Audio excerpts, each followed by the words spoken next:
want to mention one more thing about McGregor and Dana White. Have you heard or seen anything with Conor leaking him and Dana White's DM messages? No, I haven't even heard about that. Please explain, MMA Mike. Yeah.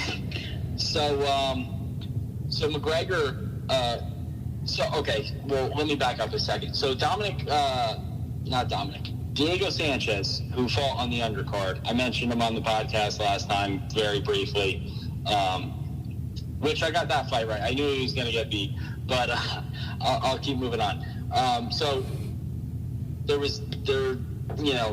Diego Sanchez only has 3 more fights left in his contract, and he's kind of mapping out the fights that he's going to have left because he's planning on retiring. And he made a tweet or something, and Conor kind of responded and saying, I would love to be your last fight. And it makes no sense. Conor's way above that. This guy's old. He's out of his prime. There's no point in making that fight. And so Conor actually talked to Dana White right after he beat Donald Cerrone about, when he was talking about his season, how he wanted to have a bunch of fights after and be really active. And supposedly Diego Sanchez was a part of this season that he planned out, and he was trying to talk to Dana White about it, and obviously Dana shot it down. But Conor McGregor posted those messages to, prove his point. And I haven't really heard too much on Dana White's part about what he thinks. He kind of said, you're breaking the man code of posting private messages between 2 people. I mean, it's business, professional messages. Why are you, posting that? And it's kind of a dirty move on McGregor's part.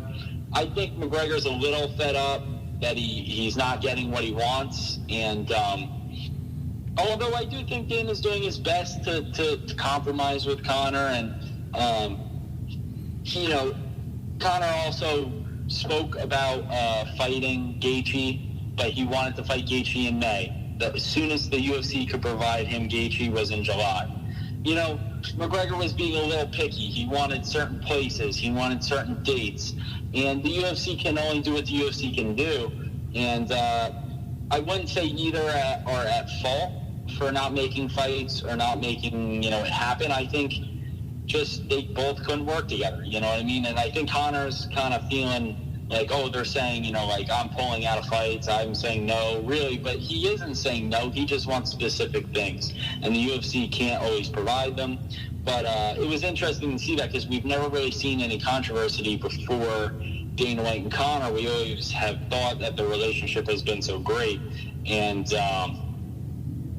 it's interesting to see them interact and how they talk to each other, because you have incidents like Conor with the bus incident with Khabib and stuff, and like, how does Dana White interact with Conor McGregor? You know what I mean? It's like, you got to think. I mean, I know, when Conor was coming up, obviously Dana loved him. They had a great relationship. I know the Fertitta brothers had a great relationship with Conor too, and I think the relationship is still okay, but just to see the interactions these days, with what Dana White said, kind of saying, man, you broke man code, and just kind of dirty. And then Conor tweeted back at that and was like, you broke the code when, you said I wouldn't take a fight. Stop lying. So they're kind of throwing some heat at each other, which is interesting to see, and I've never seen it before. So, well, I've always assumed that their relationship is only as healthy as it is because he's brought in so much revenue for the UFC and Dana White. He's done so many harmful and disrespectful things towards Dana White in the UFC over the years. You mentioned the bus incident with Khabib and everybody on board injuring all those people. Like, that is just like, an 8-year-old wouldn't even do that. Like, how do you condone that behavior for what Conor McGregor did?